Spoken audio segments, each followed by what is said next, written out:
Hey, Coach Todd here. I wanted to give you an overview of the off-season training program.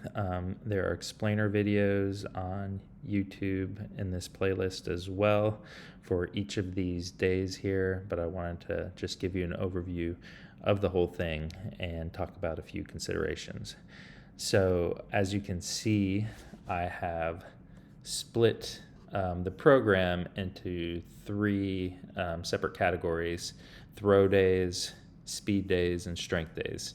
And so you can mix and match these workouts throughout the week, but basically it's 3 days of each category per week. So there are a couple of options that you can put these together during the course of the week based on your schedule. Here's a couple of options that I throw out there, but you can do other stuff as well. So you could do like a 3-day-a-week option. If that's what your schedule allows, you can just put all three into the same day for each day of the program. And so you could conceivably do like a Monday, Wednesday, Friday, or even like a Monday, Wednesday, Saturday with this option. Or you could just spread them out during the course of the week. Here I throw on strength days on Monday, Wednesday, Friday, but then do speed days on Tuesday, Thursday, Saturday. And there are options in between that you can play with. But basically the only constraint I ask is that generally you put a day of rest in between each category day, so that you're not too fatigued coming back and throwing the next day after throwing the day before, doing max effort. Same thing with speed. You need to give your body some recovery time in what you're doing so that you can put out max effort.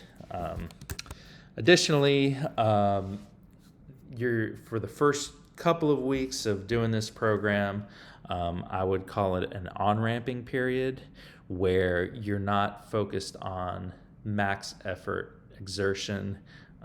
Once you get used to the program, probably around week 3, but depending on how your body's feeling with it, that's when you really turn on the jets with this stuff and try to hit personal records with each thing that you're measuring. And we're going to try to measure as much as we can that's possible with this stuff, because it's really good for tricking your brain into putting out new personal records if you're actually measuring and competing with this stuff.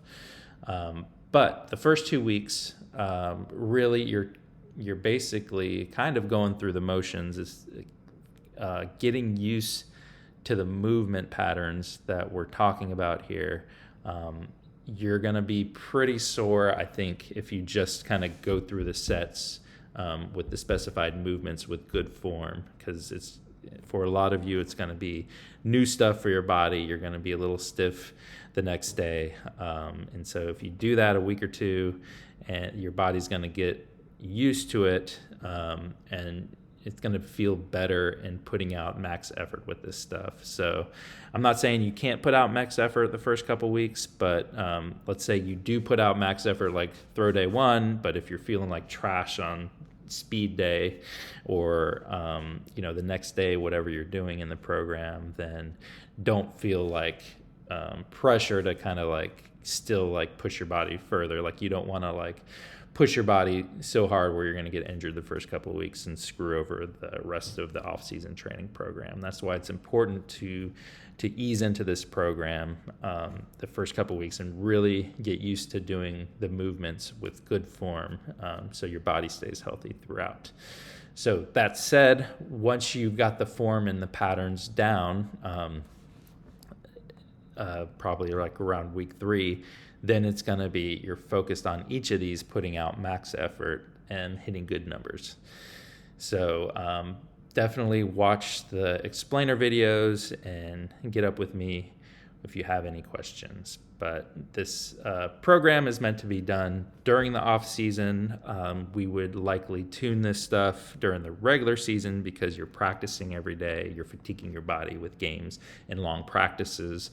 And so the regular season is going to be a lot of you maintaining your strength and speed. And so that means like tweaking these exercises to complement what you're already doing in games and practice. But when you're in the off season and you're not playing games, and your practice is minimal, then this is where we really push this stuff and look for gains. And these off seasons can stack on each other. Like you can make some gains this winter, and then pick this back up. You may lose a little strength during the season, but you'll get it back quickly if you get back into the workout. And your off seasons can really stack on each other if you take advantage of them in the right way. So I hope this is helpful. And I know some of y'all have your own stuff that you do with third-party gyms or whatever, and that's fine.